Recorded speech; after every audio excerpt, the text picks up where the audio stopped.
La anorexia en general tiene que ver con una persona que no come, pero en realidad no come por algún trastorno específico y sobre todo nos va a hacer mucho daño a nivel metabólico. Ahora, ¿qué pasaría si a esto le agregamos anorexia nerviosa? Es decir, estamos hablando de una persona que no come porque tiene un exceso de nervios. Esto tiene muchísimo sentido y eso es exactamente lo que vamos a hablar hoy. No solamente cómo interpretarlo, identificarlo en nosotros, en seres queridos como por ejemplo un hijo o una hija que no está comiendo bien y cómo hacer para poder revertirlo de manera saludable, porque sí se puede.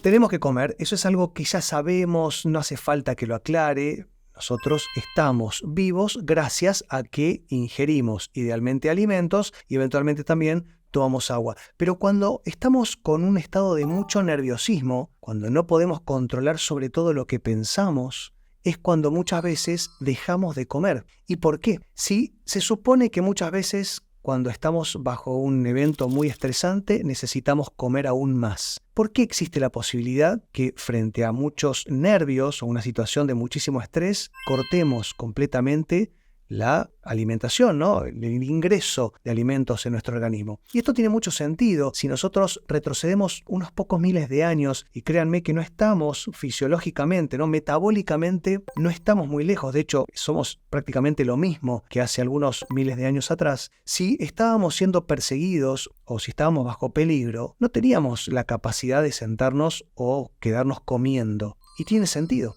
Es decir, si estamos bajo peligro, tenemos que tener la capacidad metabólica y física de defendernos para sobrevivir o eventualmente también para atacar. Y es importante que se entienda estas dos cosas. Es decir, si nosotros estamos bajo ataque, hay dos problemas que estamos teniendo. Uno, que no tenemos el tiempo o el momento de sentarnos a comer, pero por otro lado también necesitamos energía cetogénica. Tienen que entenderlo esto, porque si no muchas veces cometemos el error que he escuchado muchas veces a profesionales de la salud, incluso facultativos muy renombrados, que dicen hay que comer, tenemos que ingerir, porque si no, el ejercicio nos puede lastimar, y nada más lejos de la realidad. Es decir, si nosotros necesitamos hacer ejercicio intenso y muchísimo más si nos estamos escapando de un peligro o necesitamos atacar porque quizá estamos haciendo alguna actividad que requiera de eso, como por ejemplo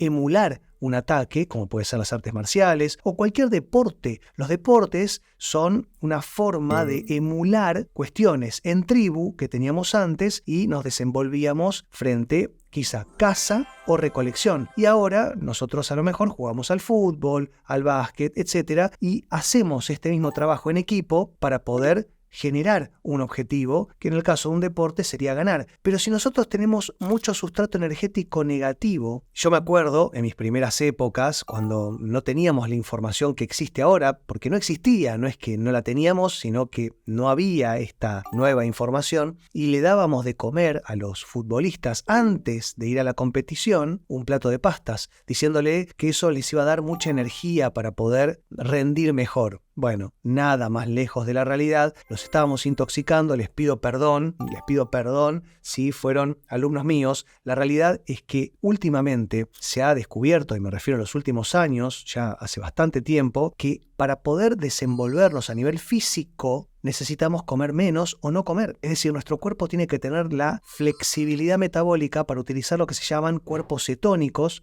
energía cetogénica, que es muchísimo más útil para desenvolvernos a nivel físico y mental, ¿no? Yo, de hecho, si tengo que generar una charla o hasta incluso tengo que dar un examen, no como nada, porque eso me da mucha más claridad mental. Entonces podemos empezar a entender el error que veníamos cometiendo, pero eso está muy lejos de la anorexia nerviosa. Si nosotros no estamos comiendo porque no tenemos apetito, porque estamos bajo un proceso de estrés, esto tiene sentido, pero tiene que estar muy limitado en el tiempo. Es importante que se entienda que si bien la anorexia nerviosa es fisiológica, no puede ser persistente, porque esto nos va a generar que no comamos durante 2-3 meses y esto va a generar una repercusión en nuestro metabolismo y no solamente vamos a perder peso, sino que también vamos a perder músculo. Y acá está el tema. Es decir, la anorexia nerviosa, la gran característica problemática que tiene es que vamos a perder músculo. El cuerpo, un organismo sano, cuando deja de comer, lo primero que va a utilizar son los depósitos de energía, sobre todo del tejido adiposo. Ahora, si no tenemos suficiente tejido adiposo, va a empezar a salir del músculo y finalmente va a salir de otros órganos.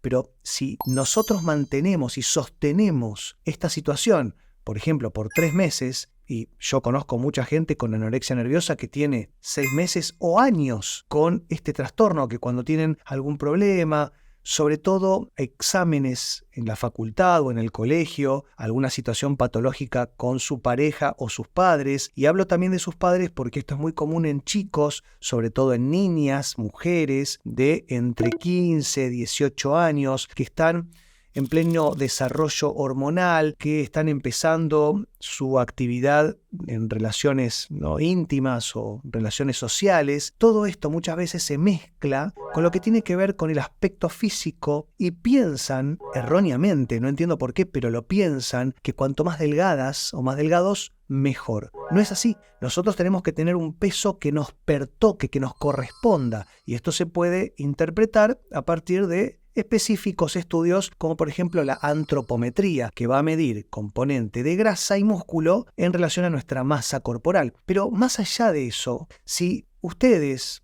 vos o alguien que conocés, como pueden ser tus hijos o tu sobrino, ves que está perdiendo peso de manera sostenida, estamos perdiendo masa muscular, nos vemos cada vez más delgados, nos vemos cada vez menos saludable, porque obviamente una persona obesa no es saludable, pero una persona extremadamente delgada, claro que tampoco. Y acá es donde tenemos que empezar a prestar mucha atención, porque esto pasa a ser ya una patología neurológica o psiquiátrica. Y tenemos que preguntar por qué. ¿Qué es lo que estamos buscando a la hora de perder peso? Cuando nos miramos en el espejo, ¿estamos mirando algo que nos gusta? ¿O estamos viendo algo que nos llama la atención, pero no podemos evitarlo? Por otro lado, el ejercicio físico es sumamente importante. Todo el mundo lo sabe. Ahora, ¿qué pasaría si yo les digo que hacemos un ejercicio físico muy intenso todos los días, mucho tiempo cada día, y al mismo tiempo no comemos bien? Y pensamos que porque se nos noten los huesos o se nos noten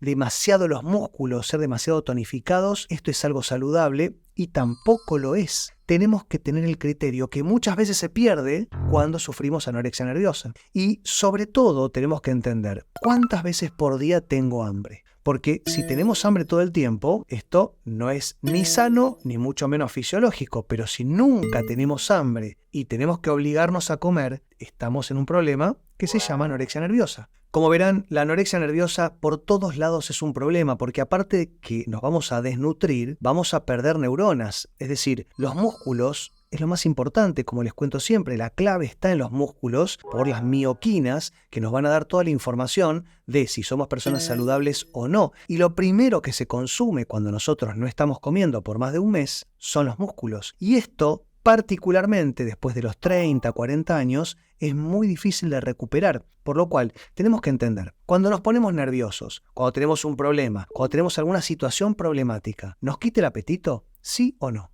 Por otro lado, ¿cuánto tiempo nos quita el apetito? Porque si esto pasa 1 o 2 días, no tiene mayor importancia. Ahora, si estamos a lo mejor una semana o un mes sin apetito, es un problema. Por otro lado, ¿tenemos la obsesión de pesarnos todo el tiempo? ¿Saben que yo estoy en contra de la balanza? Para mí, la balanza es el peor de todos los males. Es decir, una persona que se pesa permanentemente es un error, es un problema, porque vamos a estar obsesionándonos. Y a lo mejor bajaste de peso, pero no es de tejido adiposo. Quizá aumentaste de peso, pero es de músculo.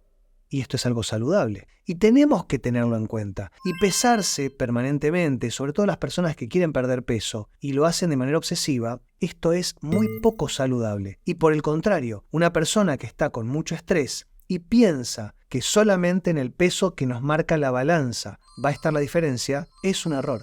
Es por eso que lo que tenemos que hacer es, si estamos bajo mucho estrés y no tenemos apetito, tenemos que trabajar sobre cómo gestionamos ese estrés. Y esto se puede hacer de 2 maneras. Una, obviamente, lo podemos percibir porque nos vamos a dar cuenta si estamos con mucho estrés y no tenemos apetito, pero al mismo tiempo lo podemos medir. Podemos medir el cortisol, podemos medir muchos factores específicos en una analítica sanguínea, un análisis de sangre, que nos van a marcar si estamos haciendo las cosas bien o estamos desnutridos y quizá no se ve. Así como muchas veces podemos hablar de una persona delgada metabólicamente enferma, también podemos hablar de una persona delgada que está sufriendo una desnutrición. Es por eso que lo que tenemos que hacer es básicamente empezar a gestionar las cuestiones emocionales. Y es importantísimo, no solamente porque no estamos comiendo, sino también y sobre todo porque nos estamos desnutriendo y estamos quemando neuronas. Estamos empezando a quemar todos los recursos metabólicos, inmunológicos. Una persona que no come, no solamente no tiene herramientas, no tiene nutrientes,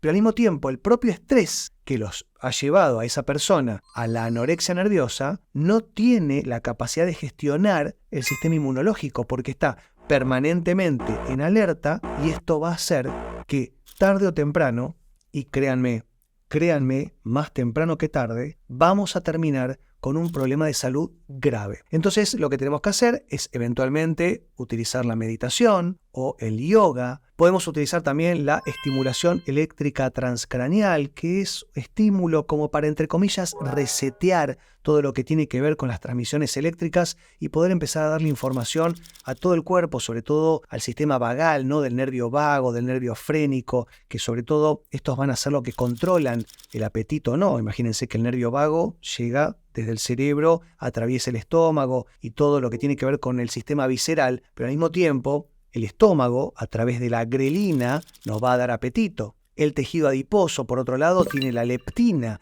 que es una hormona que le da información al cerebro que los depósitos de energía están llenos o no. Pero también tenemos la insulina, que es el sustrato, la hormona que va a gestionar la energía, la glucosa. Pero también, y sobre todo, tenemos que tener el criterio de entender si tenemos hambre o no. Y muchas veces el microbioma, ¿no? La microbiota de todo el tubo digestivo, toma posesión de lo que tiene que ver con el sistema nervioso entérico y nos puede quitar el apetito. Entonces, fíjense cómo no es solamente una cuestión nerviosa o de estados de ánimo, sino también y sobre todo puede tener que ver con un desbalance, una disbiosis, puede tener que ver también con alguna cuestión inmunológica, tiene mucho que ver con el hígado, tiene muchísimo que ver con lo que hagamos. No es lo mismo una persona que hace deporte regularmente, que tiene un descanso nocturno de al menos 8 horas, que tiene una correcta gestión en lo que tiene que ver con el contacto con la naturaleza, que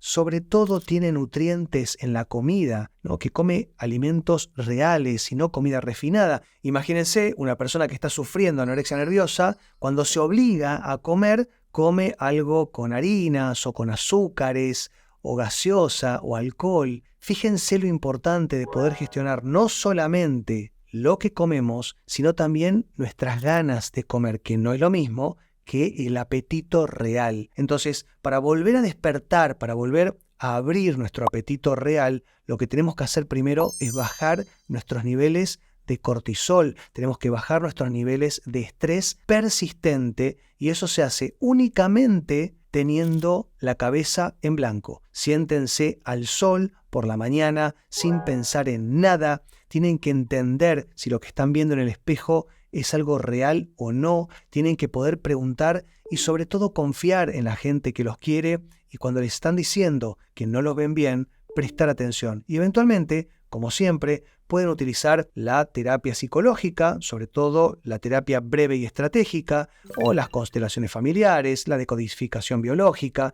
Hay muchas técnicas que son algunas un poco más rápidas, más abreviadas, o algunas que son más profundas, como el psicoanálisis, para poder entender si el estrés o la anorexia nerviosa que están sufriendo puede ser, sobre todo, a partir de un evento o es algo que vienen acumulando. Corregido todo esto, seguramente van a poder mejorar. Ojalá que les sirva el video y nos vemos la próxima. Que estén muy bien.